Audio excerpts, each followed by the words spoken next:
My husband had an affair with a stewardess during one of his business trips, and when I discovered it, it resulted in a tragic outcome for him. Layla sat alone in the dimly lit living room of their cozy suburban home.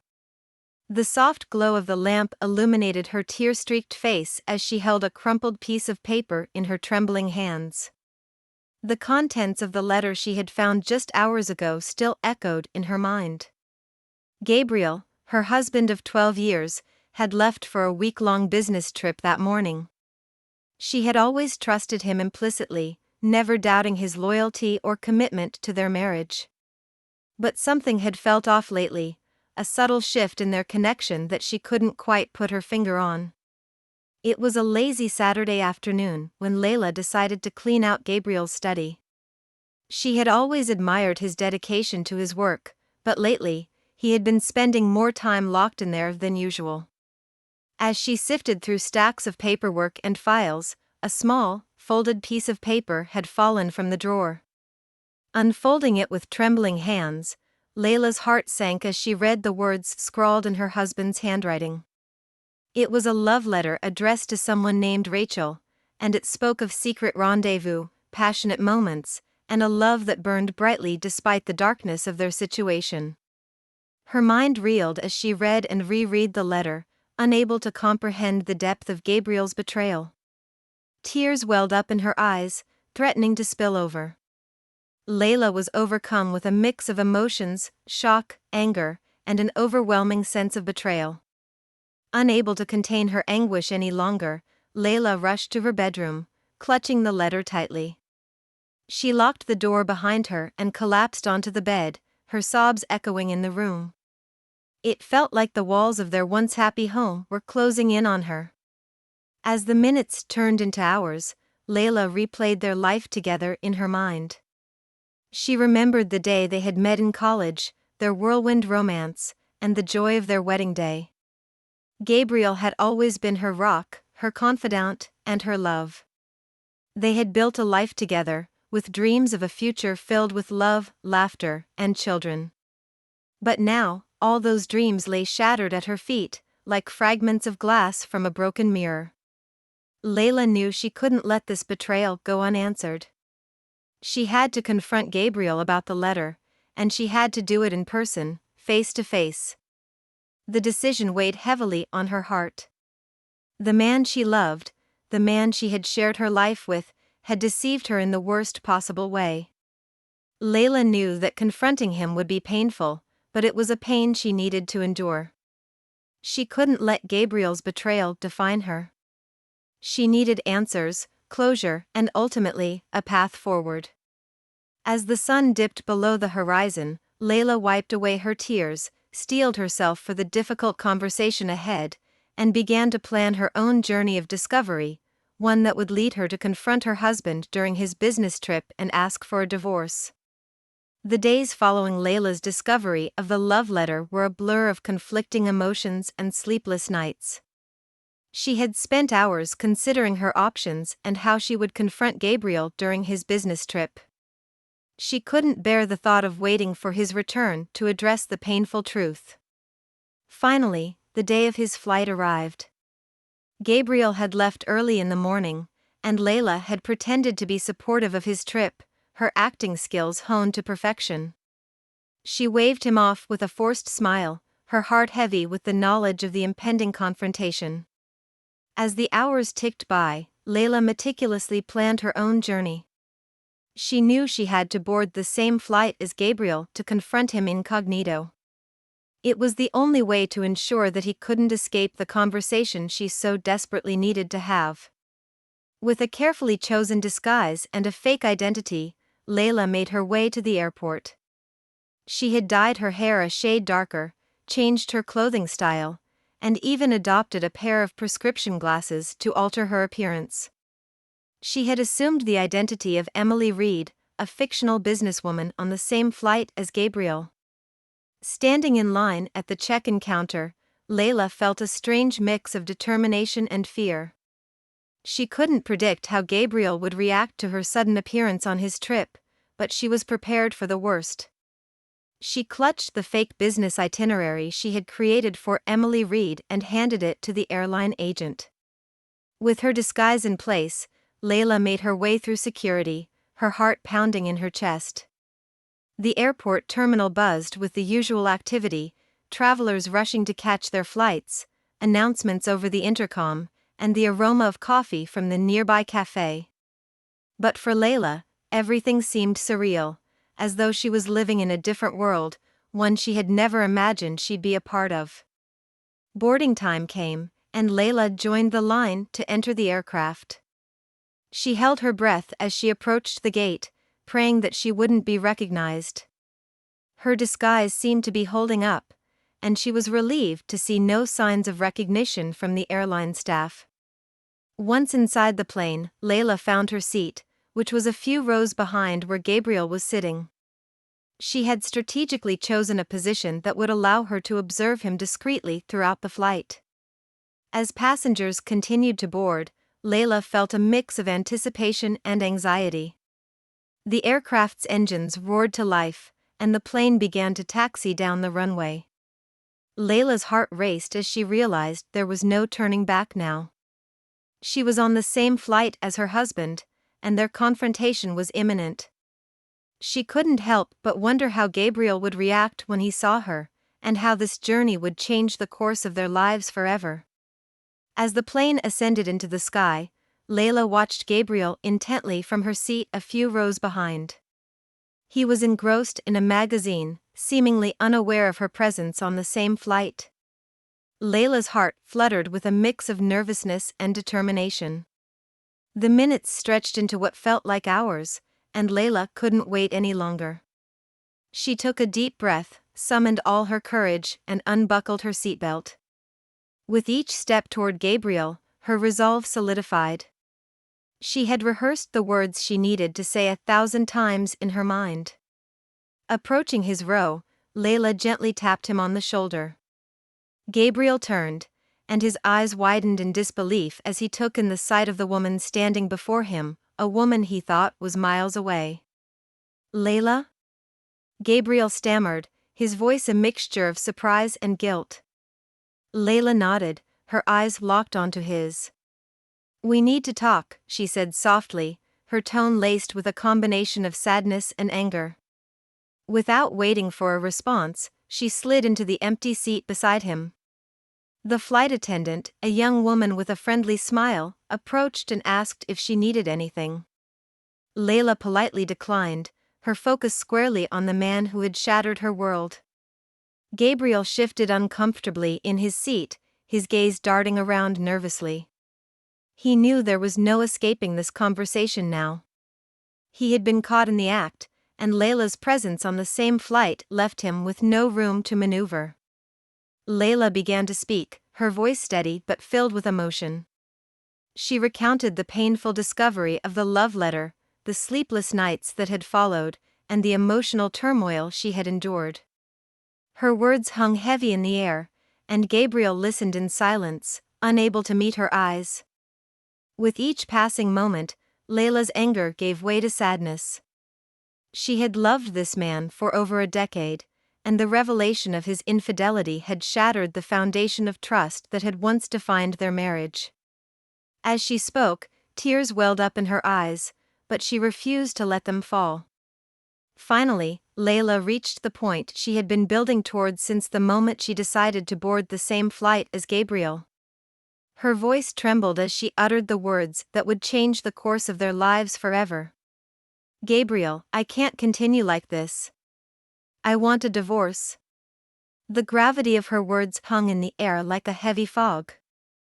Gabriel's face contorted with a mix of regret and resignation. He had expected a confrontation, but he hadn't anticipated Layla's resolve to end their marriage. For a moment, he searched for words, but none came. The flight continued its journey through the sky, and the tension in the air was palpable. Layla and Gabriel were now two people sitting side by side, but worlds apart. The conversation had begun, and the process of unraveling their shared history had commenced. The mid-air confrontation between Layla and Gabriel had left both of them emotionally drained. As the flight continued on its path, Layla retreated into her thoughts, contemplating the weight of the decision she had just made. She couldn't help but feel a sense of grief for the life they had once shared. Beside her, Gabriel sat in silence, his eyes fixed on the in-flight entertainment screen, but his mind a whirlwind of emotions. Regret, guilt, and a deep sadness engulfed him. He had been confronted with the consequences of his actions in a way he had never anticipated. The passengers around them remained oblivious to the turmoil unfolding in the row just ahead. The flight attendants moved gracefully through the cabin, offering refreshments and attending to the needs of the travelers. It was a stark contrast to the emotional turbulence Layla and Gabriel were experiencing. With a heavy sigh, Layla turned to her husband, breaking the silence that had hung between them. "Gabriel, I need to know why. Why did you do this to us?" "To me?" Her voice quivered with a mix of vulnerability and pain. Gabriel hesitated for a moment, his eyes finally meeting hers. "I don't have any excuses, Layla," he admitted, his voice barely above a whisper. "I let our relationship deteriorate, and I made a terrible mistake. Rachel, she was an escape, a distraction from our problems. But it was wrong, and I know it." Layla's heart ached as she listened to his confession. She had known Gabriel for years, and his betrayal was as shocking as it was painful. She had hoped for an explanation, but his words offered little solace. The damage had been done, and their marriage was hanging by a thread. As the flight continued, Layla and Gabriel discussed the logistics of their impending divorce. They agreed that their shared life had become untenable, and it was in both their best interests to part ways. Layla wanted a fresh start, free from the pain of his infidelity, and Gabriel knew he needed to confront his own actions and their consequences. The conversation was filled with a sense of resignation, as if they were both acknowledging the inevitable end of their relationship. Layla couldn't help but feel a sense of sorrow for the years they had invested in their marriage, now reduced to a painful memory. As the hours passed, Layla retreated into her thoughts once more. The revelation of Gabriel's affair had opened wounds that would take time to heal. She knew that the road ahead would be difficult, filled with legal proceedings and emotional challenges, but she was determined to move forward and rebuild her life. Beside her, Gabriel stared out of the airplane window, his thoughts a jumble of remorse and regret. He had lost the woman he had loved for over a decade, and he was left to grapple with the consequences of his actions. The emotional fallout of their mid-air confrontation weighed heavily on both of them, and the plane continued its journey, carrying them further away from the life they had once known. The airplane began its descent toward the destination city, and the captain's voice crackled over the intercom, announcing their imminent arrival. Layla and Gabriel sat in silence, their eyes fixed on the seatbacks in front of them. The mid-air confrontation had left them emotionally drained, and the reality of their impending divorce hung heavily in the air. As the plane taxied to the gate, Layla and Gabriel exchanged a few logistical details about their separation. They agreed that they would seek legal counsel upon their return, a step that neither of them relished but understood was necessary to navigate the complex process of divorce. Once the aircraft came to a complete stop and the seatbelt sign was turned off, Layla and Gabriel stood up in unison. They knew they had to face the world again, and the journey of rebuilding their lives separately had officially begun. The airport terminal buzzed with activity as passengers disembarked, their footsteps echoing against the polished floors. Layla and Gabriel joined the flow of travelers, their steps guided by a shared destination but separate destinies. Their paths diverged at the airport exit.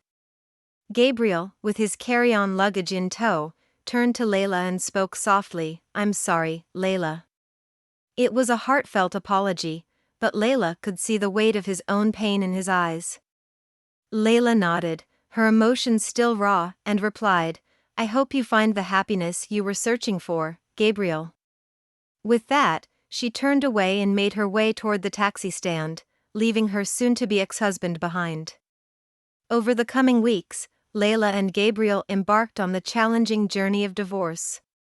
They each retained legal counsel, navigated the intricacies of dividing their assets, and grappled with the emotional complexities of untangling their lives.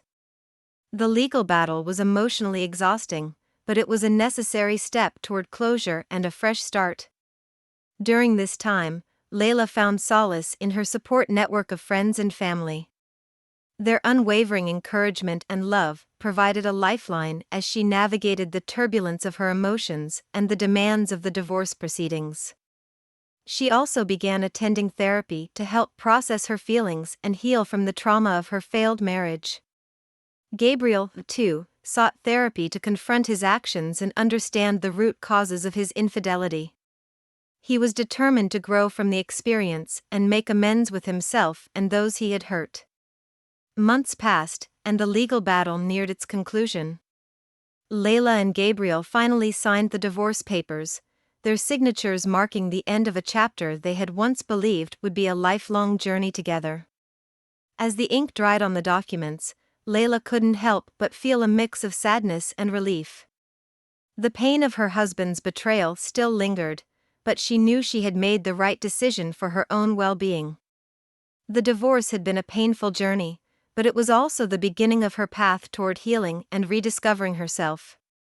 For Gabriel, the divorce had been a sobering wake-up call. He carried the weight of his actions with him, a constant reminder of the consequences of his betrayal. He was committed to learning from his mistakes and rebuilding his life, hopefully finding a way to make amends in the process. Their paths had diverged, and the life they had once shared had come to an end. Layla and Gabriel walked away from their marriage with a mixture of scars and lessons, forever changed by their mid-air confrontation and the painful journey of their divorce. During my business trip, I caught my husband cheating with our cleaning woman on our home security camera.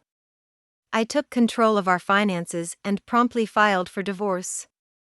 Suzanne's fingers danced across the keyboard, the rhythmic clacking sound blending seamlessly with the soft jazz playing in the background of their spacious home office. The screen in front of her displayed a complex array of financial charts and data, but to her, it was as clear as a sunny day. As a renowned financial analyst, Suzanne had a flair for transforming the chaos of numbers into coherent strategies. She glanced out the window, her gaze drifting over the well-manicured lawn of their suburban home. It was a picturesque setting that she and her husband Arnold, a charismatic businessman, had built together. Their life was the envy of their social circle, a perfect blend of success, love, and luxury. Arnold's laughter echoed from the living room, snapping Suzanne back to reality. He was on a call, undoubtedly charming another client with his persuasive eloquence.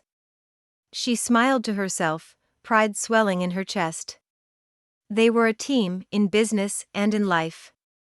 While he expanded their network with his sociable nature, she was the brain behind their financial success. The ticking of the antique grandfather clock in the hallway reminded her of time slipping away. She saved her work and shut down the computer. It was their tradition to have dinner together, a sacred time where they shared their day and plans for the future. Suzanne believed in the power of these small routines to keep their marriage strong. As she walked towards the kitchen, she admired the artifacts and paintings adorning their home, each piece a testament to their travels and shared interests. The aroma of roasted chicken filled the air, a scent that promised a delightful meal. Arnold loved her cooking, often joking that her culinary skills were what won his heart. "Smells amazing, Suzanne." Arnold greeted her with his usual warm smile as he entered the kitchen. His presence still sent a pleasant shiver down her spine, even after years of marriage. "Only the best for you," she replied, returning his smile.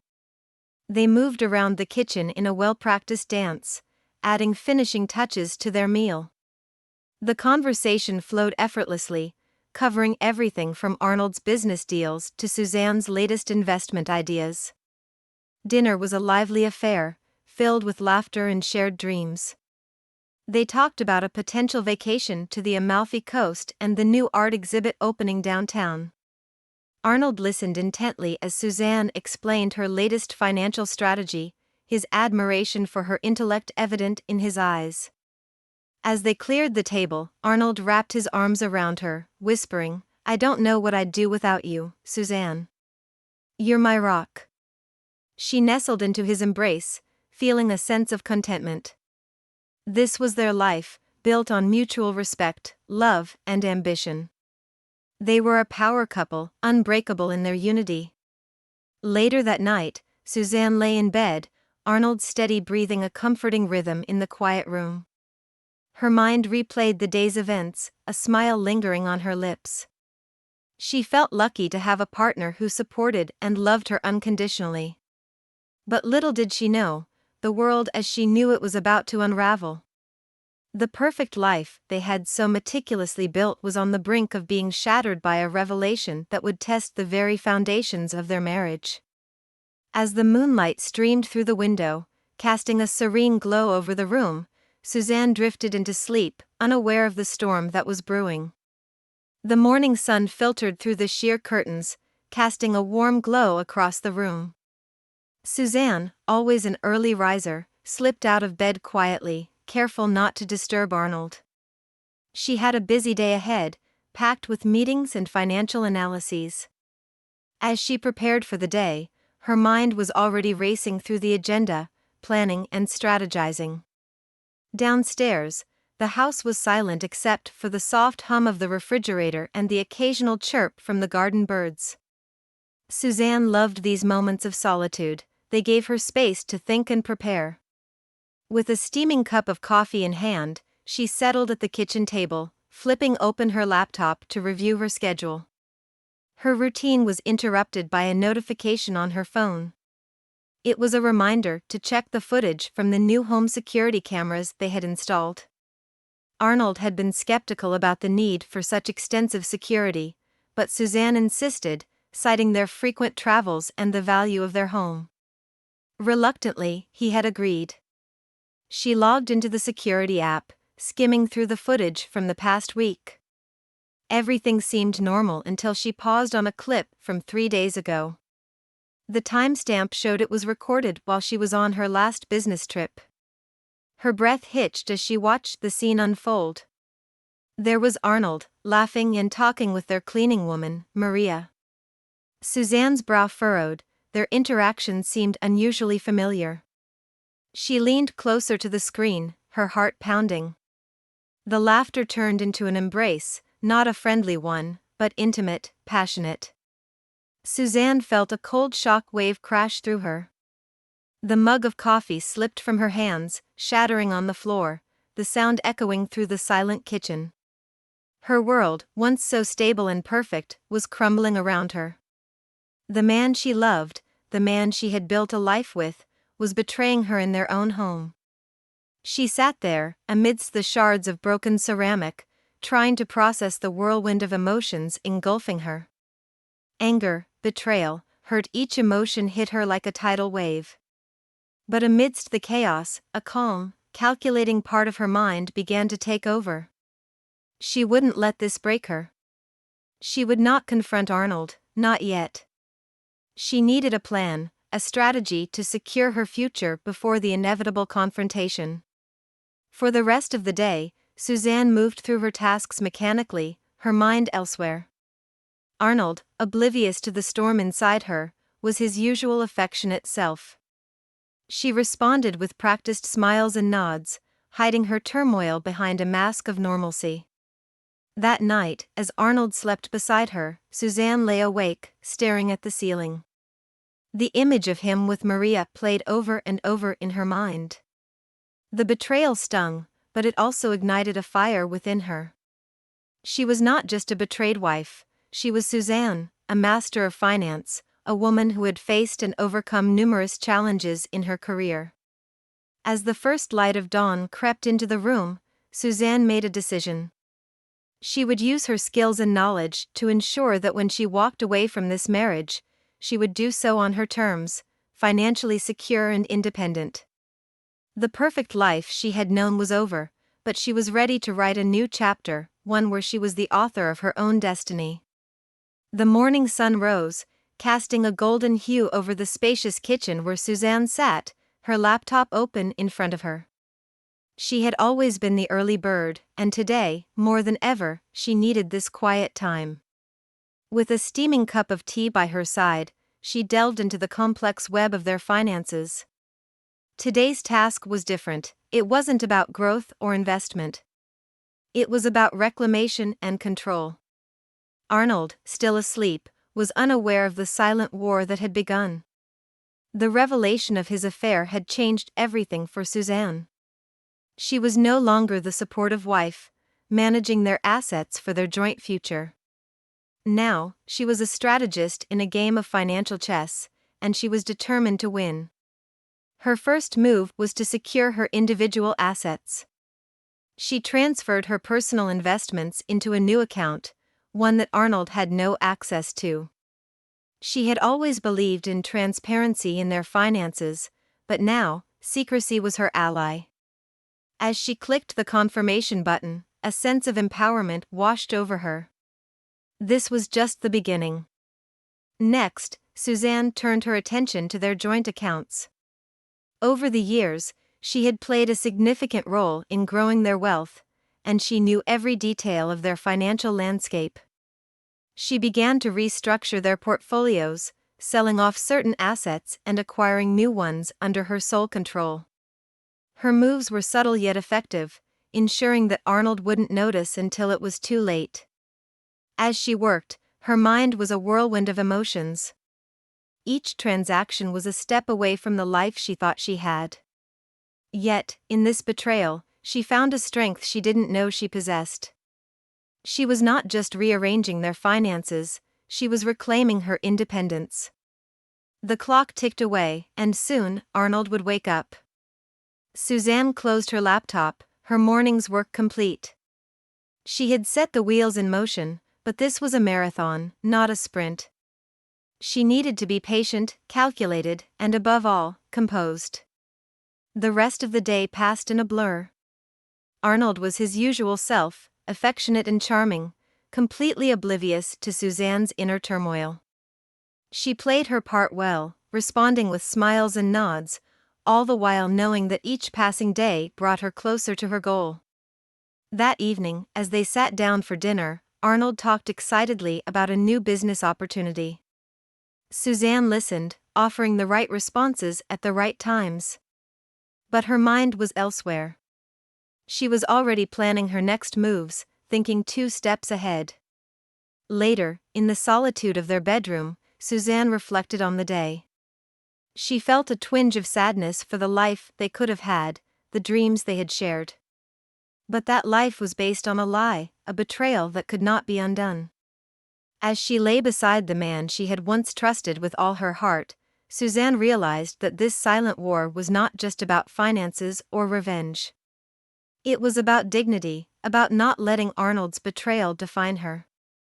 She was fighting for a future where she could stand tall, unshaken by the deceit that had upended her world. With each passing day, she grew stronger, more determined. The silent war was underway, and Suzanne was not just a participant, she was the mastermind. The autumn leaves were turning, their fiery hues mirroring the transformation taking place in Suzanne's life. With each day, her resolve strengthened, her strategy against Arnold becoming more intricate and decisive. She had become an expert at wearing a mask of normalcy, all while orchestrating the silent reclamation of her independence. Arnold, still ensnared in his affair and blinded by his own deceit, failed to notice the subtle shifts in their relationship. Suzanne's affection had cooled, replaced by a polite detachment. Her smiles were still there, but they no longer reached her eyes. He mistook her quietness for preoccupation with work, unaware of the storm brewing beneath her calm exterior. Suzanne's days were a blend of routine and meticulous planning. While she continued to excel in her professional life, her personal hours were dedicated to strategically dismantling the financial empire they had built together. She diversified her investments, securing them in accounts and holdings solely under her name. She carefully documented every asset, every account, ensuring that when the time came for legal proceedings, she was armed and ready. In the evenings, when Arnold would share his thoughts and plans, Suzanne listened, but her responses were non-committal, her advice vague. She had once been his confidant and advisor, but now she held back, guarding her insights and her intentions. The change in Suzanne's demeanor slowly began to register with Arnold. He noticed the distance, the lack of warmth.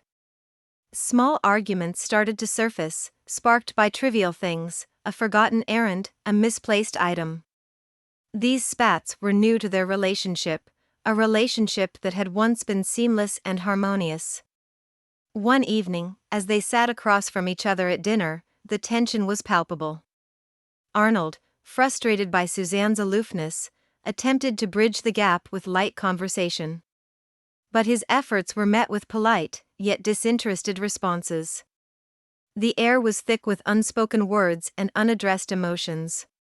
"What's wrong, Suzanne? You've been so distant lately," Arnold finally asked, his voice tinged with a mix of concern and frustration. "Nothing's wrong. Just a lot on my mind with work," Suzanne replied, her voice steady, betraying none of her inner turmoil. Arnold wasn't convinced. "It feels like more than that. We used to talk about everything. Now, I feel like I'm living with a stranger." Suzanne's heart ached at his words, but she held her composure. "We're both busy, Arnold. It's just a phase, we'll get through it," she said, offering a faint smile. But Arnold was not reassured. He sensed a chasm growing between them, one he couldn't fathom. The woman he knew as his wife was slipping away, replaced by someone he could not read. The evening ended with an uneasy silence. Suzanne retired to bed early, while Arnold stayed up, lost in his thoughts. He replayed their interactions over the past weeks, trying to pinpoint where things had gone wrong. But the answers eluded him, hidden behind Suzanne's mask of indifference. In the quiet of their bedroom, Suzanne lay awake, her mind racing. She was nearing the endgame of her meticulous plan. The tipping point had been reached, and there was no turning back. She knew the final confrontation was imminent, and she was ready. Ready to face Arnold, ready to claim her future, ready to step out of the shadows of a marriage built on deceit. The morning dawned crisp and clear, signaling the arrival of winter. The house was quiet, a stark contrast to the cacophony of emotions raging inside Suzanne. Today was the day she had meticulously prepared for, the day she would finally confront Arnold. Her heart pounded with a mixture of dread and resolve. She sat at the kitchen table, the divorce papers neatly arranged in front of her. Every financial move she had made over the past weeks led to this moment. She was ready, both legally and emotionally, to end their marriage and start anew. Arnold walked into the kitchen, oblivious to the gravity of the situation awaiting him. He greeted her cheerfully, but his smile faltered at the sight of the serious expression on Suzanne's face. "We need to talk, Arnold," Suzanne said, her voice steady but laced with an undercurrent of finality. Arnold's eyes widened in surprise. "Of course, what's on your mind?" "It's about us," she began, pausing to gather her thoughts. "Or rather, the lack of us in this marriage." Arnold's expression turned to one of confusion. "Suzanne, I don't understand." She took a deep breath and pushed the divorce papers towards him. "I know about the affair, Arnold. I've known for weeks." The color drained from Arnold's face. He stumbled over his words, a mixture of apologies and excuses spilling out. But Suzanne wasn't swayed. She had heard enough. "I'm not here to discuss your reasons or your guilt. This is about moving forward, separately," Suzanne continued. "I've filed for divorce.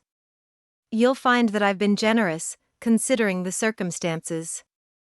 Arnold scanned the documents, his eyes widening in disbelief at the financial terms. It was clear that Suzanne had taken control of the majority of their assets. He looked up at her, a mix of admiration and regret in his eyes. Suzanne, I'm sorry. I never meant for any of this to happen, he stammered. I know you are, she replied calmly. But sorry doesn't change what happened. It doesn't change the fact that our marriage was built on trust, and you broke it. The room fell silent, the only sound being the soft ticking of the clock on the wall. Arnold signed the papers, his hand trembling slightly. It was the end of their life together, a life that once seemed unbreakable. As Arnold left the room, Suzanne felt a wave of relief wash over her. It was mixed with sadness, but more overwhelmingly, there was a sense of liberation. She had navigated the storm and emerged stronger. In the days that followed, Suzanne finalized the divorce proceedings. She handled everything with her usual efficiency, each step reaffirming her decision. She was no longer the woman who had been shattered by betrayal. She was a woman who had taken control of her destiny. The finality of the divorce brought a sense of closure. Suzanne looked to the future, not with apprehension, but with optimism. She had survived the deepest betrayal and come out on the other side with her dignity intact. As she sat in her home office, now solely hers, she realized that this was not just an ending, but a beginning. A beginning of a new chapter in her life, one where she was the sole author. With a renewed sense of purpose, Suzanne closed her laptop and stepped outside. The winter sun shone brightly, its rays heralding the dawn of a new era for Suzanne. She was free, she was strong, and she was ready to embrace whatever came next. My spouse's remorse over seeking an open marriage as an excuse for infidelity, culminating in a tragic conclusion for her. Elizabeth sat by the window, her gaze lost in the autumn hues of the city park across their street. Her coffee had long since turned cold, forgotten in the midst of her deep contemplation. The room was silent except for the soft ticking of the wall clock, marking the passage of time with an almost taunting regularity. Arthur, her husband of 7 years, watched her from the doorway. He could sense the waves of restlessness emanating from her, a familiar aura that had become more pronounced over the past few months. Liz, he ventured gently, using his endearing nickname for her. Startled from her reverie, Elizabeth turned, offering a faint smile. Just thinking, she replied, her voice a soft murmur. Arthur moved to sit beside her, his concern evident. About us? He asked, his hand finding hers. She nodded, the gesture slow and deliberate. Arthur, I've been feeling confined. Trapped, almost. I love you, you know that. But I feel like we're missing out on life. On experiences. Arthur's brow furrowed. I thought we were happy, Liz. What is it that you think we're missing? It was a conversation Elizabeth had rehearsed 1,000 times in her mind, yet now, faced with Arthur's earnest and loving gaze, the words felt heavier, more consequential. I've been thinking about how we've never really explored beyond us. What if we considered an open relationship? The words hung in the air, dense and loaded with unspoken fears and uncertainties. Arthur's hand tensed in hers. An open relationship? Liz, are you not happy with me? Elizabeth rushed to reassure him. No, it's not about happiness. It's about exploration, about experiences. We got together so young, Arthur. Don't you ever wonder what else is out there? Arthur looked away, a troubled expression clouding his features. He was a man of simple joys, their life together, he had always thought, was fulfilling. But I love our life, Elizabeth. I love you. Isn't that enough? Elizabeth's heart ached at his words, but she pushed on, propelled by a desire she couldn't fully articulate. I love you too, more than anything. But love isn't always about holding on tight. It's sometimes about letting go, exploring, and trusting each other enough to come back together. The rest of the morning passed in a blur of tense conversation and tentative negotiations. Elizabeth, with a mixture of persuasive charm and earnest passion, painted a picture of a relationship unshackled by societal norms, free and ever-evolving. Arthur, for his part, was torn. His love for Elizabeth was the anchor of his existence, and the thought of sharing her, even in theory, was agonizing. Yet, the fear of losing her entirely if he refused was even greater. As the afternoon sun cast long shadows across the living room, Arthur finally nodded, a gesture more of resignation than agreement. "If this is what you need, Liz, I'll try. For us." Elizabeth felt a surge of relief, mingled with a twinge of guilt. She reached out, cupping Arthur's face in her hands. "Thank you," she whispered, leaning in to kiss him, a kiss that tasted bittersweet with the unspoken uncertainties of the path they were now set to tread. That evening, as Arthur sat alone in the dimly lit room, the weight of their decision pressed heavily on him. He stared at the empty chair where Elizabeth had sat that morning, her words echoing in his mind, a harbinger of the changes to come. Arthur sat at the kitchen table, his morning coffee steaming forgotten in front of him. The sun was just beginning to rise, casting a soft glow through the window. It had been a few weeks since Elizabeth's proposition of an open relationship, a concept that still sat uneasily with him. He reflected on the recent changes.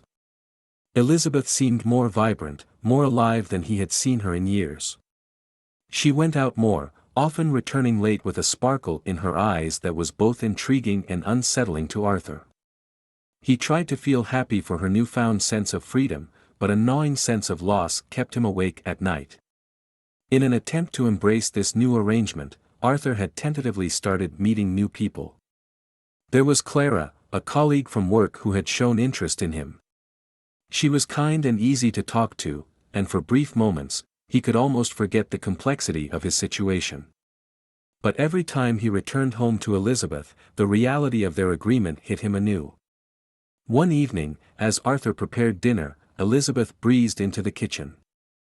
"I won't be home for dinner tonight," she announced, a hint of excitement in her voice.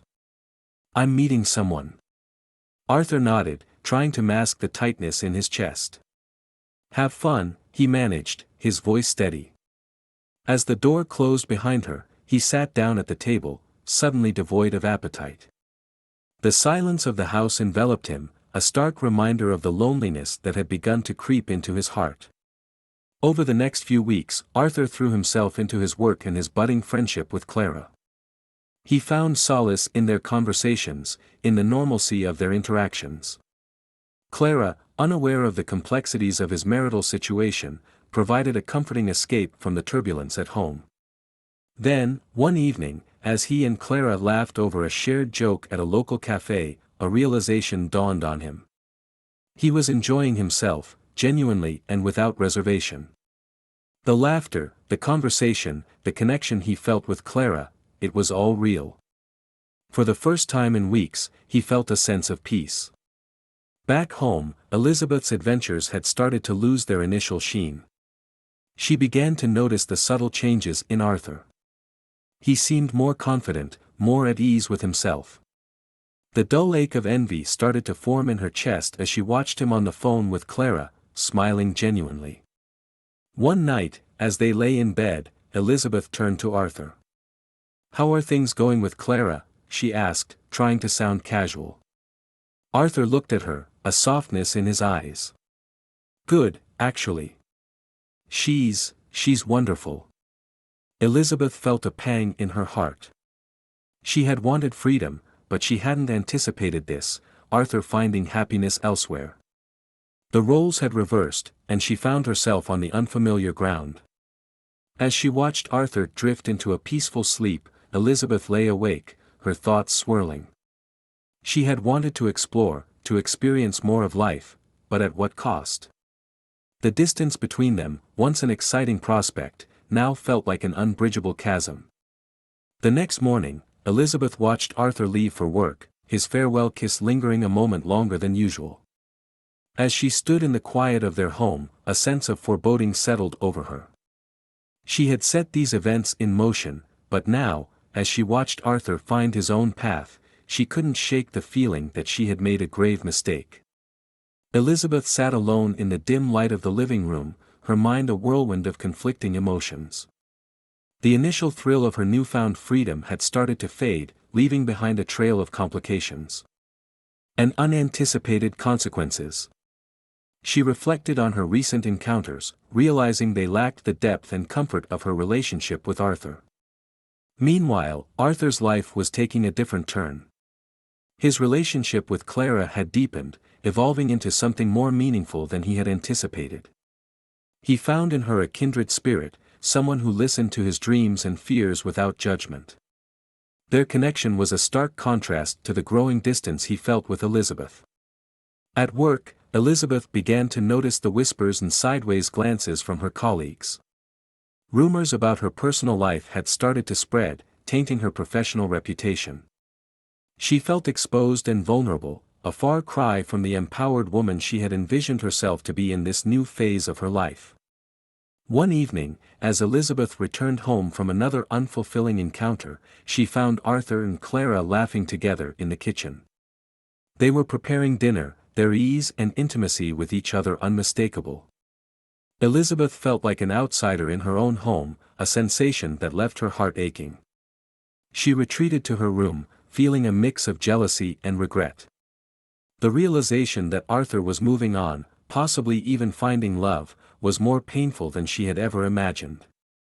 She lay in bed, listening to the muffled sounds of laughter from the kitchen, each burst of joy a sharp reminder of what she was losing. Arthur, on the other hand, found himself torn.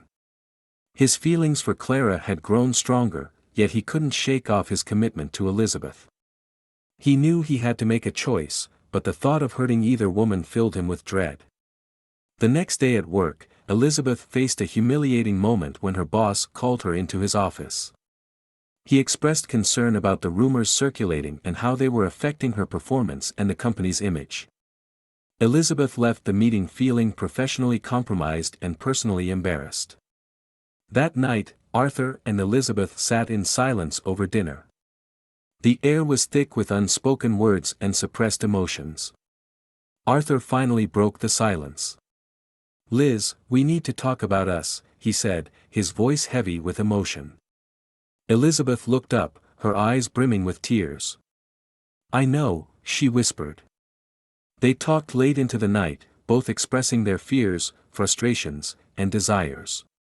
For the first time in months, they truly listened to each other. But the divide between them had grown too wide, the hurt too deep. As they went to bed, Elizabeth lay awake, staring at the ceiling.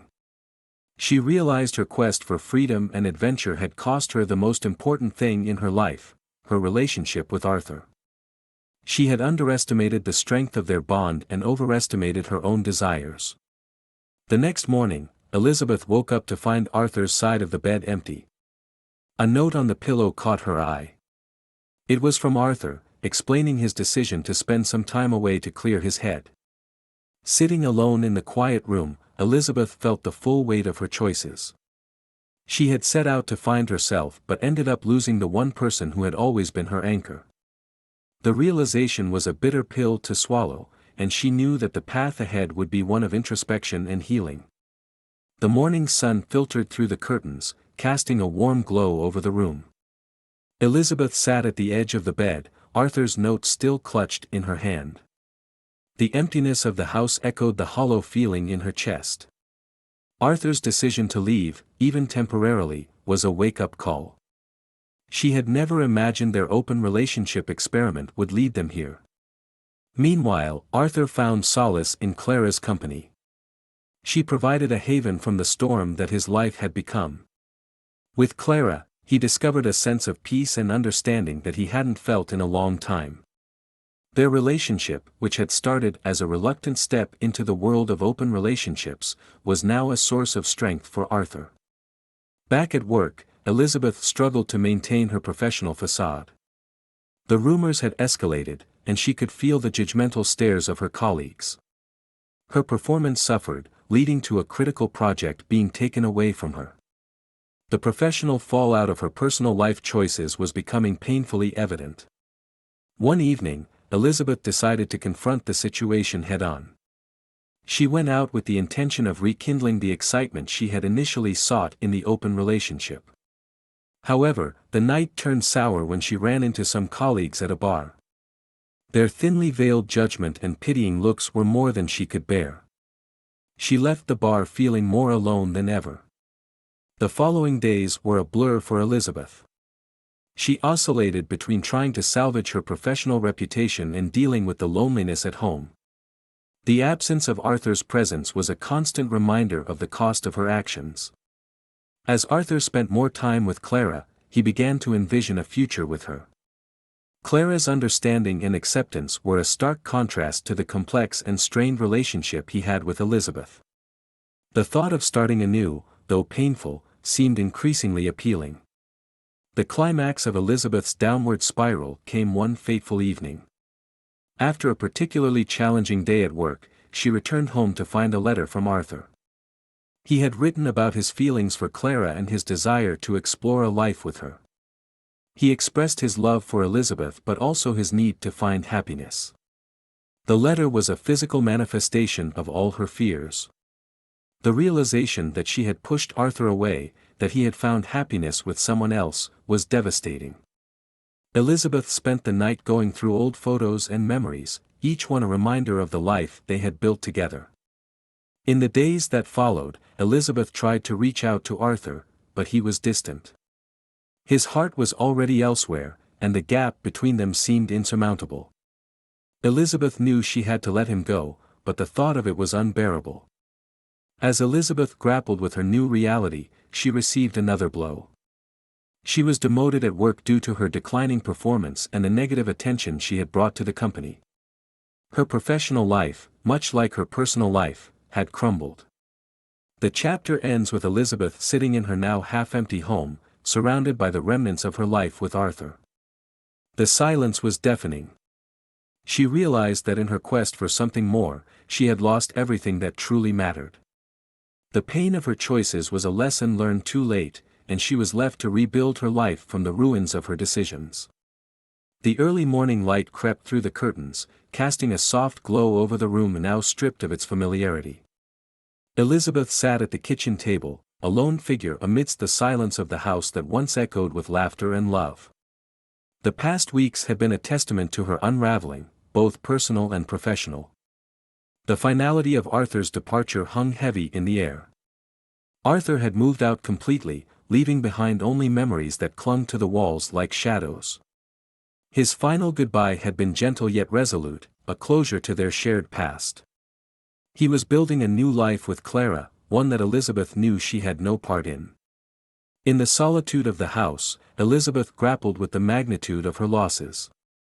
Her career was in shambles, reduced to a mere shadow of the promise it once held. Her colleagues' respect, which she had worked so hard to earn, had evaporated under the scorching scrutiny of her personal choices. But above all, the loss of Arthur, her partner, her confidant, her best friend, was the most devastating. The days passed in a monotonous blur. Elizabeth tried to regain some sense of normalcy, but the emptiness was overwhelming. She attempted to reconnect with old friends, but their lives had moved on, leaving her feeling like an outsider looking in. The world she once knew seemed to have contracted, leaving her isolated in a self-made purgatory. One afternoon, as she sifted through a box of old photographs, Elizabeth stumbled upon a picture from their honeymoon. Arthur's arm was around her, both of them radiant with youthful optimism. The contrast between that moment and her current reality was stark. Tears streamed down her face as the weight of her choices came crashing down. She had sought freedom but found only desolation in its wake. Elizabeth realized that her journey towards self-discovery had been misguided. In her pursuit of something elusive, she had overlooked the treasure she already possessed. The irony of her situation was a bitter pill to swallow. The freedom she had craved now felt like an oppressive burden. In an attempt to find some semblance of purpose, Elizabeth began to volunteer at a local community center. It was a humble start, but it gave her days structure and a reason to step outside her cocoon of regret. Helping others brought a small sense of fulfillment, a flicker of light in the darkness of her world. As weeks turned into months, Elizabeth slowly started to rebuild her life. She made peace with the fact that her career path had changed and embraced the new direction. The work at the community center, though not glamorous, provided her with a sense of accomplishment. But the nights were still long, filled with echoes of her choices. The empty side of the bed was a constant reminder of the love she had lost. She would often lie awake, thinking about Arthur and Clara, wondering about their life together. Did they ever think of her? Did they find the happiness that had eluded her? The final scene of the chapter shows Elizabeth sitting by the window, looking out at the world moving on around her. She had come to understand that some choices leave indelible marks, shaping our lives in irreversible ways. Her quest for more had cost her everything, and now she was left with the echoes of those choices, a poignant reminder of the delicate balance between freedom and the ties that bind us to those we love. The chapter, and the story, ends with Elizabeth slowly turning away from the window, a symbol of her acceptance of the past and her tentative steps towards an uncertain future. Discovered my spouse's infidelity following the birth of a baby who clearly didn't resemble us, leading to my decision to seek a divorce post-delivery. Jacob stood in the maternity ward, his heart swelling with a cocktail of joy and anxiety. The sound of a newborn's cry pierced the sterile air of the hospital, announcing the arrival of his and Mathilde's first child. Nurses buzzed around, their faces hidden behind masks but their eyes reflecting the happiness of the moment. Jacob's eyes were fixed on the door, eagerly awaiting the first glimpse of his new family.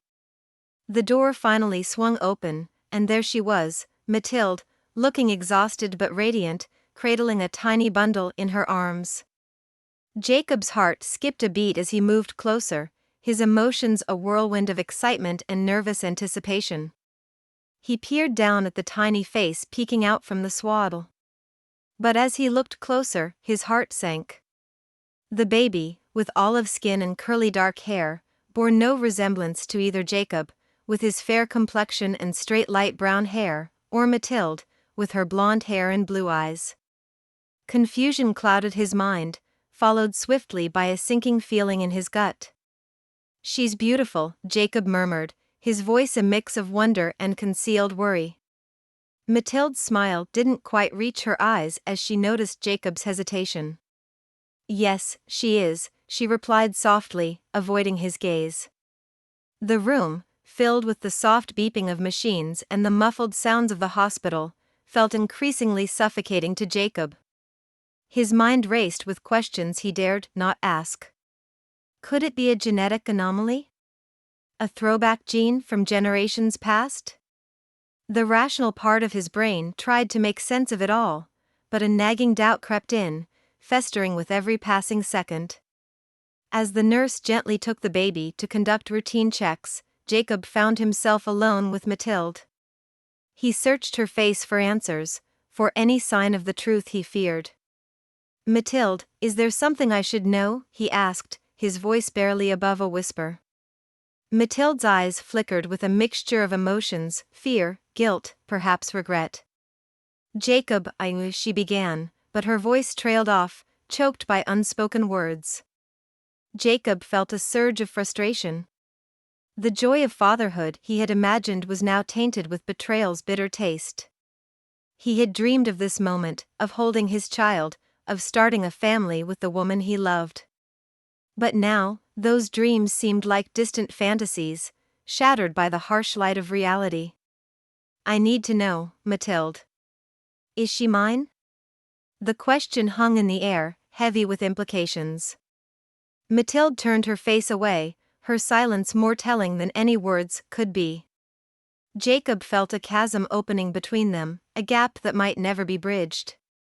The trust and love that had built their relationship now seemed fragile, ready to crumble under the weight of this unspoken truth. As the nurse returned with the baby, placing her gently in Mathilde's arms, Jacob felt an overwhelming sense of detachment. He looked at the infant, his daughter in name, but in his heart, he knew the truth. The joyous arrival of his child had turned into a moment of bitter revelation. Jacob knew that his life, and his relationship with Mathilde, would never be the same again. The path ahead was unclear, but one thing was certain: the truth, whatever it may be, had to come to light. Jacob lay awake that night, the dim glow of the hospital room casting long shadows across his face. The soft breathing of Mathilde and the occasional coo of the baby in the bassinet were the only sounds that filled the space. He stared at the ceiling, his mind a turbulent sea of emotions. Doubt, anger, and a profound sense of betrayal churned within him. In the pale light, he watched Mathilde sleeping, her face serene and unaware of the storm raging in his heart. How could she do this to him? To them? Their life together, once a picture of happiness and mutual trust, now felt like a facade. As dawn broke, Jacob's resolve hardened. He needed answers, and he couldn't let his emotions cloud his judgment. He waited for Mathilde to wake, watching as the morning light washed over her face, highlighting the lines of stress and exhaustion. Mathilde, Jacob's voice was steady, but his heart raced. We need to talk about the baby. Mathilde's eyes fluttered open, and for a moment, she seemed to be lost in a daze. Then, as realization dawned, her expression turned to one of dread. Jacob, I can explain, she began, her voice trembling. I need the truth, Mathilde. Is she mine? Jacob's demand was direct, his gaze unwavering. The room was thick with tension. Mathilde sat up, clutching the baby closer to her chest. Jacob, it was a mistake. A moment of weakness. I never meant for this to happen, she confessed, her voice breaking. Jacob felt a cold wave wash over him. The confirmation of his fears hit him like a physical blow. A mistake, he echoed, the word bitter in his mouth. Our marriage, our vows, our plans to start a family, was all that a mistake too? No, Jacob, it wasn't like that, Mathilde pleaded, her eyes brimming with tears. It was just one time. I was lost, confused, and it just happened. Jacob's heart ached with a pain he had never known. The woman he loved, the partner he had trusted with his life, had betrayed him in the most unimaginable way. And you thought you could just hide it? Build our family on a lie? I thought. I hoped. Mathilde's words trailed off, lost in a sea of regret. Jacob stood up, his movements mechanical. The future he had envisioned, watching his child grow, teaching them to ride a bike, taking family vacations, evaporated before his eyes. I can't do this, Mathilde. I can't raise a child that isn't mine, a constant reminder of your betrayal. Mathilde reached out, her hand trembling. Jacob, please, I love you. We can work through this. We can be a family. But Jacob's decision was firm. I can't. I need time to think, to process all this. He paused, his voice softening slightly. I'll always care for you, Mathilde, but I can't be a part of this lie. I'm sorry. With that, Jacob walked out of the room, leaving behind the life he once knew. The sound of Mathilde's sobs echoed in his ears, a haunting reminder of the love they had shared and the future they had lost. In the weeks that followed, Jacob's life became a blur of legal consultations and sleepless nights. The decision to divorce Mathilde, while clear in his mind, was fraught with emotional turmoil and logistical complexities. He found himself navigating a labyrinth of paperwork, appointments, and legal jargon, all the while grappling with the heartache of his crumbling marriage. Jacob sat in the stark office of his divorce attorney, a middle-aged man with a demeanor as gray as his suit. The lawyer methodically outlined the steps of the divorce process, but Jacob's thoughts were elsewhere. He couldn't help but replay the moments he and Mathilde had shared, the plans they had made, now shattered like glass under the weight of her betrayal. The grounds for divorce are clear, Mr. Reynolds, the attorney was saying. Given the circumstances, the court will likely favor your position, especially regarding financial settlements and custody arrangements. Jacob's heart sank at the mention of custody. The baby, his daughter, yet not his, was an innocent party in this entire debacle. He thought of the tiny face that bore no resemblance to his own and felt a pang of sorrow for the child caught in the crossfire of their failed relationship. "I understand," Jacob replied, his voice barely above a whisper. "And Mathilde? What will happen to her?" The lawyer glanced up, adjusting his glasses. "That will depend on her legal representation and the decisions made in court. But given the situation, she may face some challenges." The meetings and legal discussions seemed endless, each one a painful reminder of the life he was leaving behind. Jacob found little solace in his solitary evenings, the silence of his apartment a stark contrast to the life he had envisioned as a father and husband.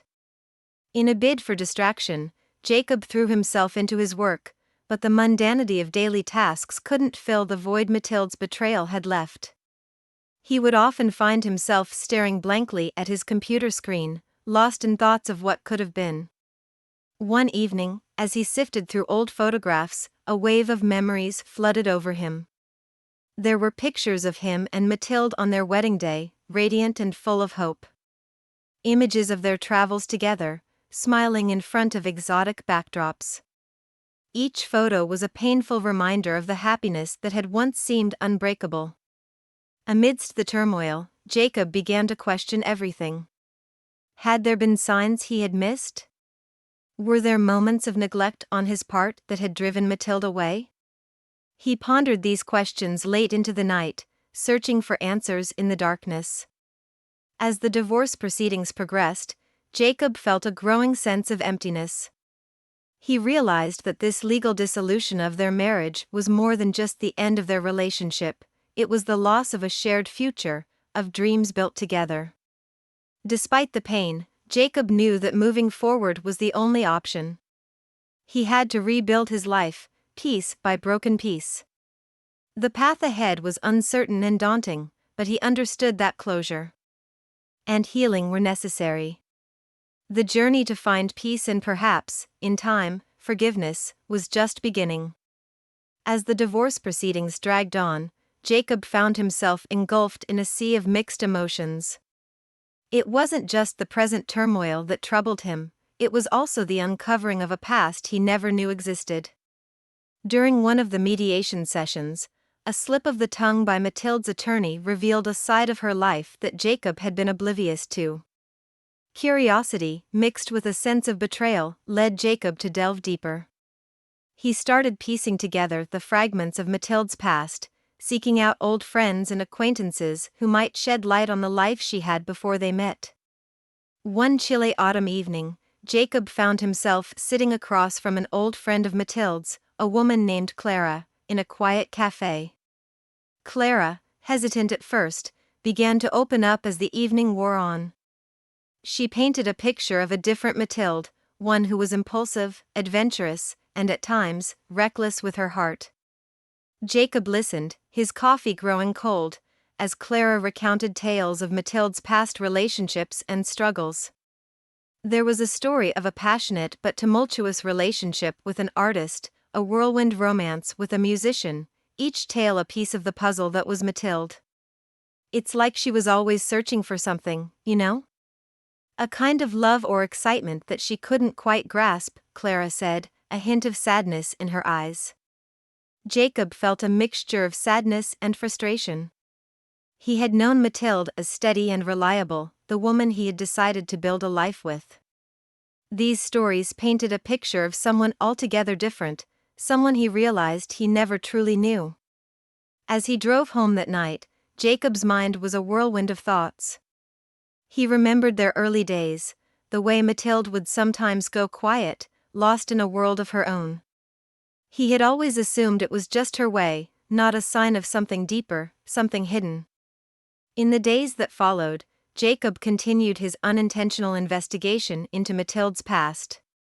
Each new discovery felt like a blow, not because of jealousy or anger, but because of the profound realization that their marriage had been built on a foundation of half-truths.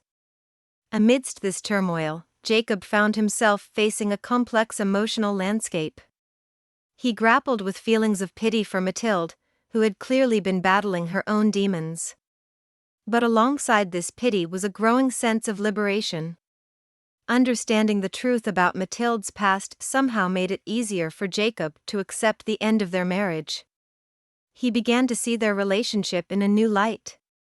Perhaps their marriage had been doomed from the start, not just because of Mathilde's infidelity, but because they were two people who fundamentally misunderstood each other. As the divorce neared its final stages, Jacob found himself coming to terms with these revelations. He started to let go of the anger and betrayal, replacing them with a sense of closure. He realized that understanding Mathilde's past was a crucial step in moving forward, a way to make peace with the end of a chapter in his life.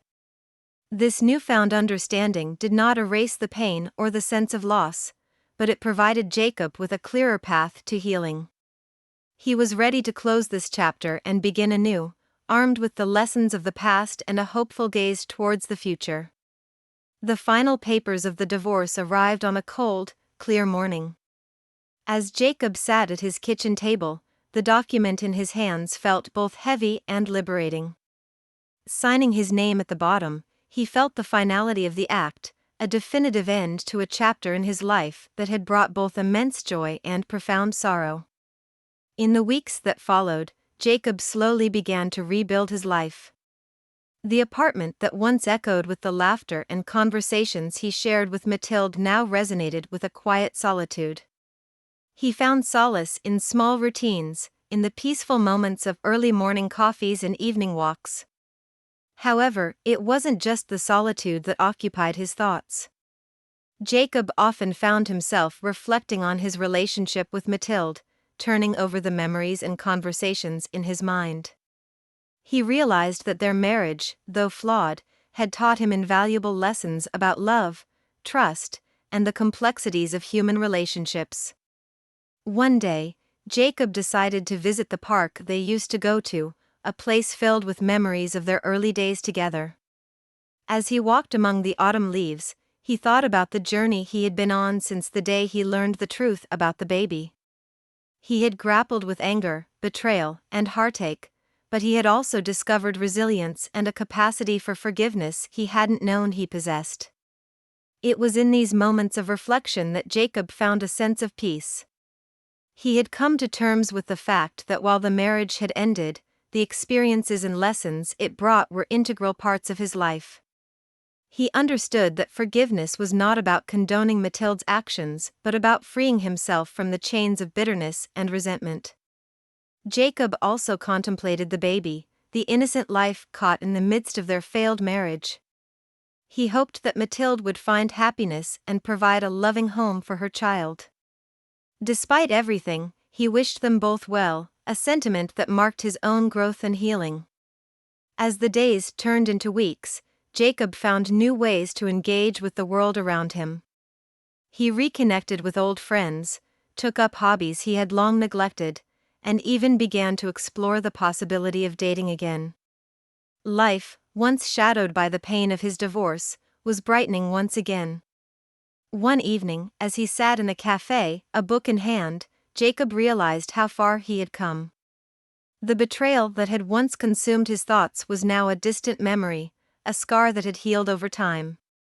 He had learned to embrace his new reality, to find joy in the small things, and to open his heart to new possibilities.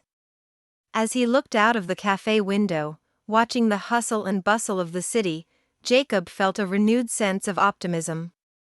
The future, once a source of dread, now held promise and potential. He was ready to embark on this new chapter of his life, one filled with hope, learning, and the possibility of new love. With a contented sigh, Jacob closed his book and stepped out into the evening air, ready to embrace whatever adventures lay ahead. The past, with all its pain and lessons, was behind him. The future was unwritten, and for the first time in a long time, that excited him. Discovered my wife's infidelity with another man at our wedding, unexpectedly. I left her publicly, humiliating her in front of all the guests. The sun dipped low in the horizon, casting a warm, golden hue over the quaint garden venue. It was the eve of what was supposed to be the happiest day in Jack's life.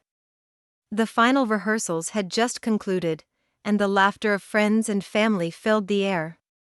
Yet, amidst the joyous cacophony, Jack's heart was heavy, burdened with a secret that could shatter the world as he knew it. Jack stood at the edge of the garden, his gaze lost in the distance. In his hand, he held his phone, its screen displaying a message that had become his tormentor. It was a video that revealed Clara, his soon-to-be wife, in the arms of another man. Every time he watched it, a part of him crumbled.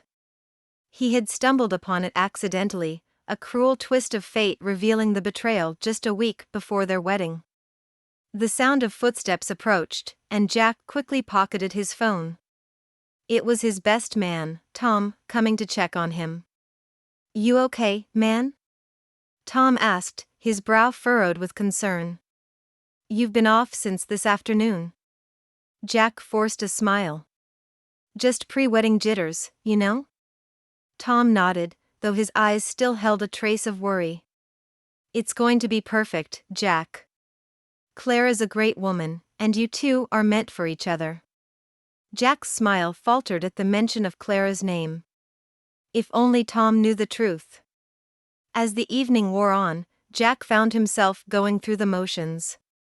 He laughed when it was appropriate, toasted with his friends, but his heart wasn't in it. His mind kept replaying the video, the images seared into his memory. Later that night, as he lay in his bed, the silence of the room felt suffocating. He picked up his phone again, his thumb hovering over the play button of the video. But he didn't need to watch it, the images played on a loop in his mind. Clara's laughter, not with him but with someone else. Her eyes, devoid of the love she professed to him. It was all a lie. Jack thought about confronting Clara when he first found out. But the shock and pain had rendered him motionless, incapable of deciding what to do next. Now, with hours left before he was supposed to stand at the altar and vow his life to her, indecision still plagued him. What hurt Jack the most was not just the betrayal but the years of trust and love he felt he had wasted. Clara was not just his fiancée, she was his confidant, his best friend. How could she fracture their bond so carelessly? And why? The night dragged on, each tick of the clock a reminder of the impending decision.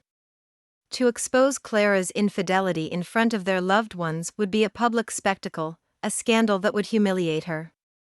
But could he, in good conscience, marry a woman who had so blatantly betrayed him? As dawn broke, Jack made his choice.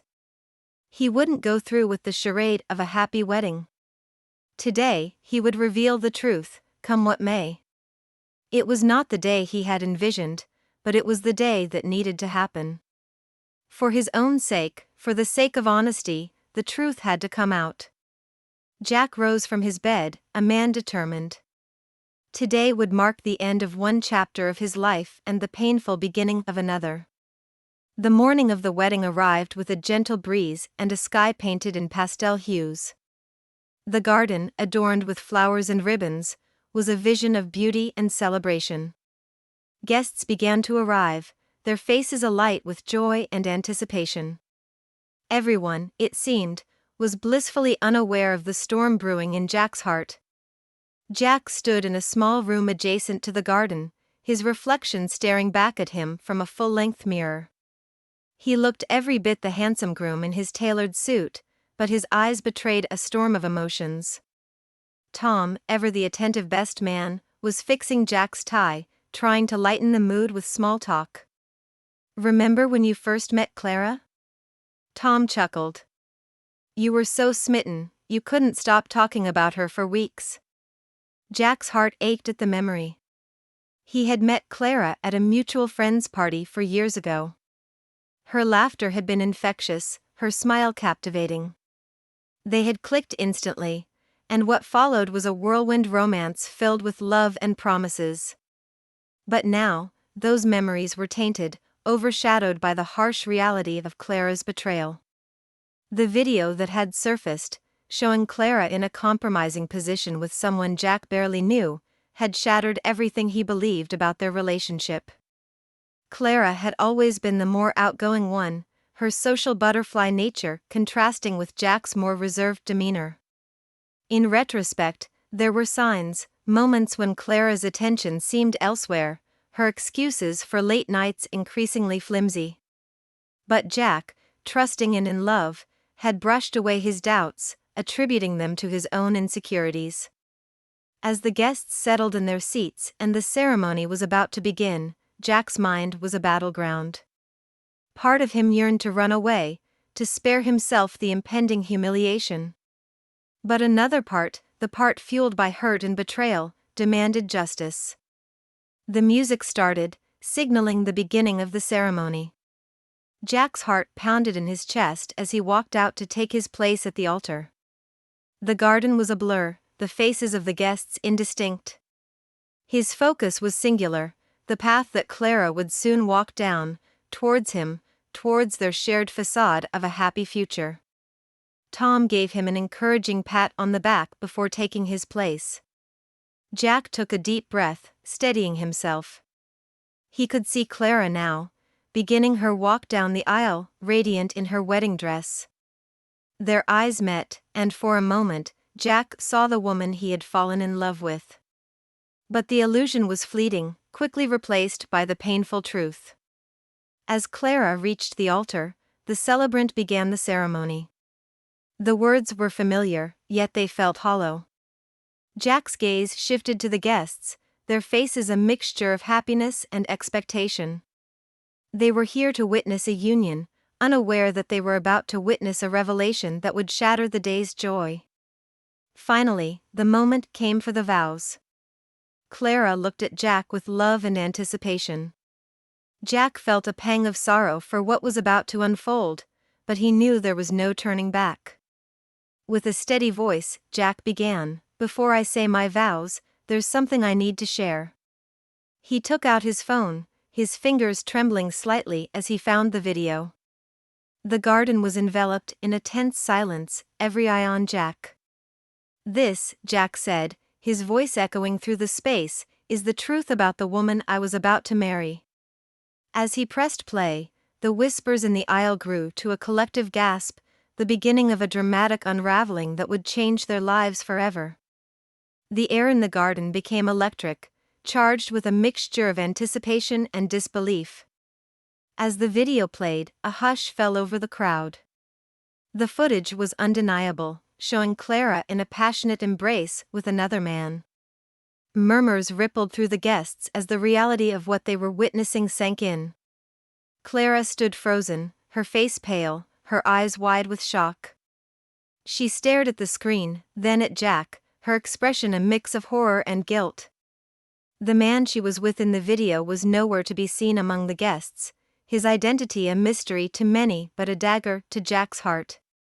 The celebrant, caught off guard, fumbled for words, unsure how to proceed in the face of such an unprecedented situation. Jack, meanwhile, kept his eyes on Clara, looking for any sign of remorse, any hint of the woman he thought he knew. Tom, standing a few steps behind Jack, was equally stunned. He glanced at the guests, many of whom were friends and family members, their faces a canvas of shock, pity, and embarrassment. Jack finally broke the silence. His voice, though calm, carried a weight of betrayal and pain. "I cannot marry you, Clara," he said, his words resounding through the garden. "Not after this." Clara's composure crumbled. Tears streamed down her face as she reached out to Jack. "Please, let me explain," she sobbed, her voice barely audible. But Jack stepped back, his decision firm. "There's nothing you can say to change what I've seen, Clara. What we all have seen." The crowd was now a mix of murmurs and whispers, some guests rising from their seats, others looking down in discomfort.